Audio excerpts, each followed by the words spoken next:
الحمدللہ رب العالمین والصلاة والسلام علی سید المرسلین اما بعد فاعوذ باللہ من الشیطان الرجیم بسم اللہ الرحمن الرحیم وبالوالدین احسانا صدق اللہ مولانا العظیم وصدق رسولہ النبی الامین المتین الکریم۔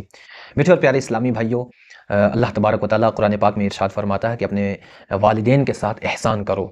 تو حدیث پاک کے مطابق آج ہم سنیں گے کہ ماں باپ میں سے زیادہ ہمارے اچھے سلوک اور اچھے سلوک کا جو ہے حسن سلوک کا زیادہ حقدار کون ہوتا ہے۔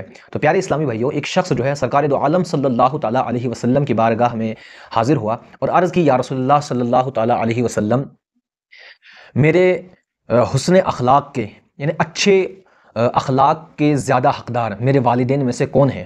تو پیارے آقا صلی اللہ تعالیٰ علیہ وسلم نے فرمایا کہ تمہاری ماں۔ اس شخص نے پھر عرض کی، یا رسول اللہ صلی اللہ علیہ وسلم، اس کے بعد کون؟ تو حضور علیہ الصلوۃ والسلام نے فرمایا تمہاری ماں۔ اس نے پھر عرض کی، یا رسول اللہ اس کے بعد کون؟ تو حضور علیہ الصلوۃ والسلام نے پھر ارشاد فرمایا کہ تمہاری ماں۔ چوتھی مرتبہ جب اس شخص نے پوچھا تو پیارے آقا صلی اللہ تعالیٰ علیہ وسلم نے فرمایا کہ تمہارا باپ۔ میٹھے اور پیارے اسلامی بھائیوں، ہمیں اس حدیث سے کیا درس ملتا ہے کہ ہماری ماں جو ہوتی ہے اس کے بارے میں حضور نے فرمایا کہ اتنا درجہ عطا فرمایا کہ 3 مرتبہ حضور نے فرمایا کہ تمہاری ماں تمہارے حسن اخلاق کی جو ہے زیادہ حقدار ہے۔ اور کیونکہ ماں جو ہوتی ہے انسان کو اپنے پیٹ میں 9 ماہ تک رکھتی ہے، پھر جب جنتی ہے تو اتنی تکلیفوں سے اسے جنتی ہے، پھر اس کی خدمت کرتی ہے، اس کو دودھ پلاتی ہے، اس کی پرورش کرتی ہے۔ تو انسان کی زندگی میں ماں باپ کا اور ماں کا جو ہے بہت زیادہ کردار ہوتا ہے۔ ایک حدیث پاک اور سنتے ہیں کہ حضور علیہ الصلوۃ والسلام نے فرمایا، ماں کی عظمت کے متعلق یہ حدیث ہے کہ حضور علیہ الصلوۃ والسلام نے فرمایا کہ جس نے ماں کی دونوں آنکھوں کے درمیان بوسہ لیا۔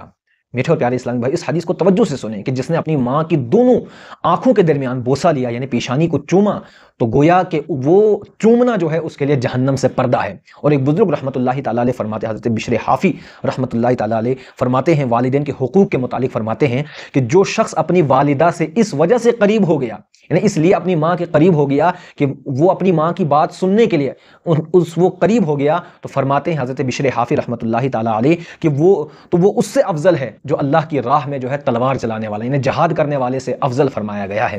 اور امام اہل سنت اعلیٰ حضرت مجدد دین و ملت الشاہ امام احمد رضا خان فاضل بریلوی رحمۃ اللہ تعالیٰ علیہ بھی فرماتے ہیں، والدین کے حقوق کے متعلق فرماتے ہیں کہ والد کے حقوق کے مقابلے میں والدہ کے حقوق زیادہ ہیں، یعنی خدمت میں اور کچھ دینے میں باپ پر ماں کو ترجیح دیں۔ مثلا اگر 100 روپے کسی کے پاس ہے تو فرمایا کہ 25 روپے جو ہے وہ باپ کو دے دے اور 75 روپے جو ہے وہ اپنی والدہ کو دے دے۔ اسی طرح فرمایا ماں یا باپ نے ایک ساتھ پانی مانگا تو پہلے کس کو پانی دیا جائے؟ فرمایا ماں کو پانی دیا جائے۔ اسی طرح فرمایا بعد میں والد کو۔ اسی طرح خدمت کے بارے میں تو ہمارا مذہب کتنا پیارا مذہب ہے جو عورتوں کو جس اسلام نے اتنی عزت دی ہے، اتنا وقار دیا ہے۔ تو میٹھے اور پیارے اسلامی بھائیوں، ہمیں سمجھنا چاہیے، اپنے والدین کی خدمت کرتے رہیں، ان کی دعائیں لیتے رہیں۔ السلام علیکم ورحمۃ اللہ۔